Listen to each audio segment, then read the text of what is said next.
Good evening, Southeast Texas. Thanks for being with us on a Saturday night.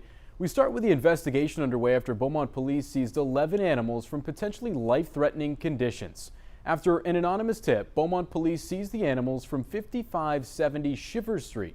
They found 5 dogs and 6 cats in a house with no air conditioning and a temperature close to 100 degrees. Not only that, the animals had no access to water and were severely malnourished.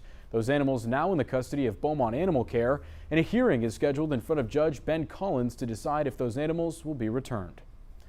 This story comes on the heels of another involving a puppy in Groves. It was left to die in the heat on Wednesday. Groves police tell us they plan to present this case to the district attorney's office. A neighbor saw the dog locked in a crate without water at a house on Taft Street. The dog then died after this video was recorded. The person who lived at the house told police she didn't realize her daughter had dropped the dog off. Someone could be facing misdemeanor charges if the prosecutors move forward with this case. Turn to the storm trackers now and a look outside on the Roofing 911 sky cam in orange. Slightly cooler temps we had today, but the rain chances becoming few and far between. It's not going to get much better from here on out. We got meteorologist Kerry Cooper in the Storm Tracker Center. It's just this heat wave. It continues, Kerry. Yeah, actually temperatures today were pretty close to normal. We should be pretty close to normal the next couple days and by the middle and end of next week. That'll be changing though with hotter weather and fewer showers. Temperatures right now running in the lower to mid 80s across the area, 82 in Beaumont, 84 in Jasper. That heat index forecast tomorrow looking pretty hot. We could see heat index values up to about 105. The normal high temperature is about 93, so just a degree or two above that the next couple of days. But as you see, as we head toward the middle end of next week, temperatures will be above normal. We saw a couple of showers today. We'll have a couple more coming up the next few days. Not a big coverage at all. We'll talk about that hot weather and drier forecast coming up a little bit later. Alrighty, so it's been all clear in the tropics so far this summer, but a reminder that 12 News is your hurricane headquarters and we are always doing our best to prepare you for the worst. Right now, that means echoing a call from the Cajun Navy. They are in need of volunteers. When disaster strikes, the Cajun Navy are the ones springing into action to save lives and rebuild communities. But they can't do that without trained volunteers.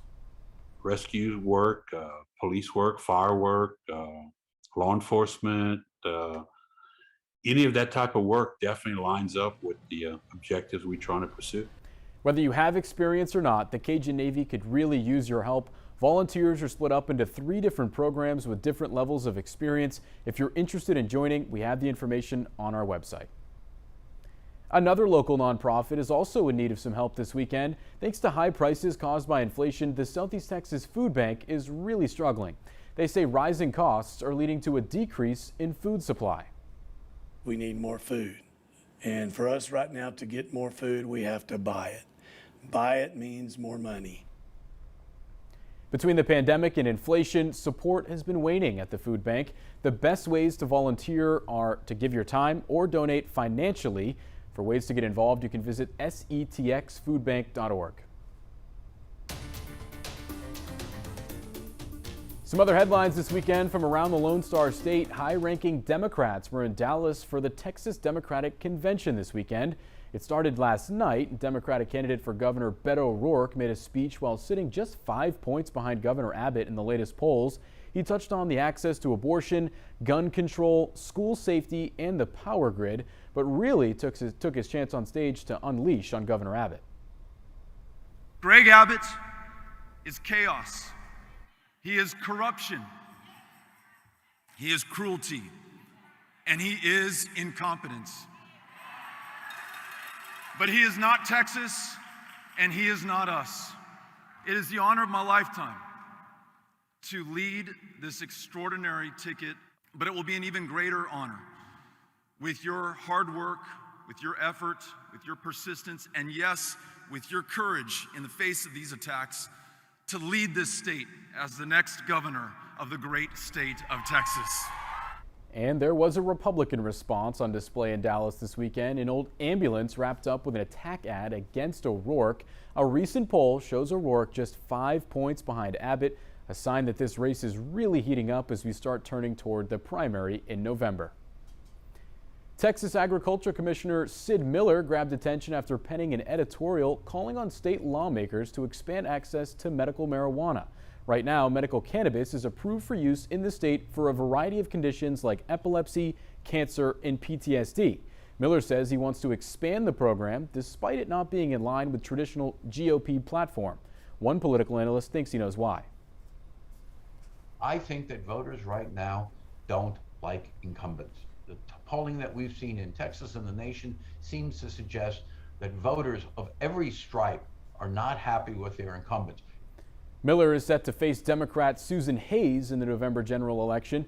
She too has called for an expansion of medical cannabis in Texas. Monkeypox cases continue to grow in parts of the country, including here in Texas. The state health department has confirmed 76 cases in Texas, 27 of those in the Houston area and 28 in the Dallas area. So far, all of the cases are in men, and a majority between the ages of 21 and 49. Monkeypox cases spread through close personal contact. Sores and lesions are often the first symptoms. There is a vaccine that's at least 85% effective if given within the first 4 days of exposure. And today marked the launch of the first ever 3-digit mental health crisis hotline in the United States. It's designed to be easy to remember, like 911. But instead of a dispatcher sending police, fire, or EMS, 988 connects callers with trained mental health counselors. The federal government provided $280 million to help states create the infrastructure for this program, and the service includes mobile mental health crisis teams that can send counselors right to someone's home. As of right now, Texas has 5 teams, one of which is in Houston. And again, that 3-digit hotline, 988, it is available 24/7.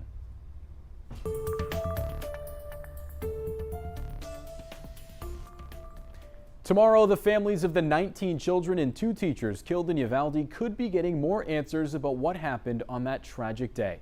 ABC's Karina Mitchell tonight previewing what to expect from tomorrow's release. Sunday afternoon, a Texas House committee plans to release the most detailed account of law enforcement's response to the shooting at Robb Elementary School in Uvalde on May 24th. The families of the 19 children and 2 teachers killed in that massacre are bracing for the report. There's responsibility and accountability that needs to come out, and it will. ABC News has confirmed Uvalde leaders tried unsuccessfully to convince the head of the Texas State Police to paint a more positive picture of the police response. In a secret meeting first described by the New York Times, law enforcement sources say Uvalde officials gave Colonel Stephen McCraw a more positive narrative that contradicted what he had said publicly about officers' failure to confront the shooter. For the benefit of hindsight, where I'm sitting now, of course it was not the right decision. It was the wrong decision, period. There's no excuse for that.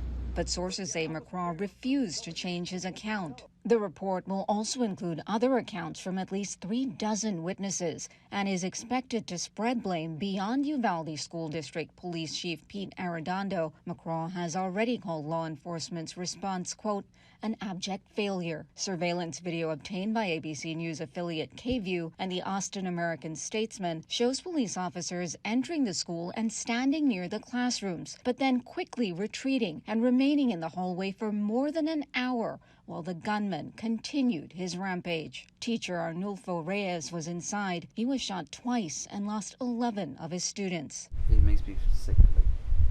Knowing that I was just a few feet away, it makes me more angry that they waited. Karina Mitchell, ABC News, New York.